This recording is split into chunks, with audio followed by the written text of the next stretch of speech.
Most companies think AI in hiring means a chatbot answering FAQs. That's not agentic AI.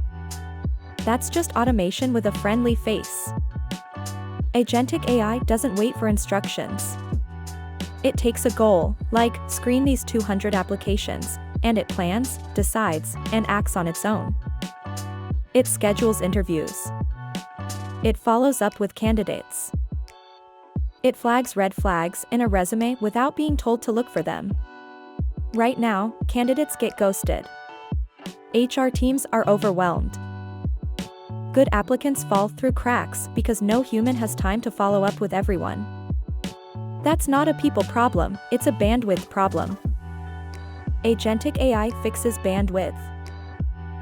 It can personally follow up with every single candidate, update them at every stage, and never let someone sit in silence wondering if they were rejected or forgotten.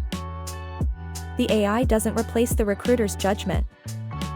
It removes the busywork so the recruiter has time to actually talk to people.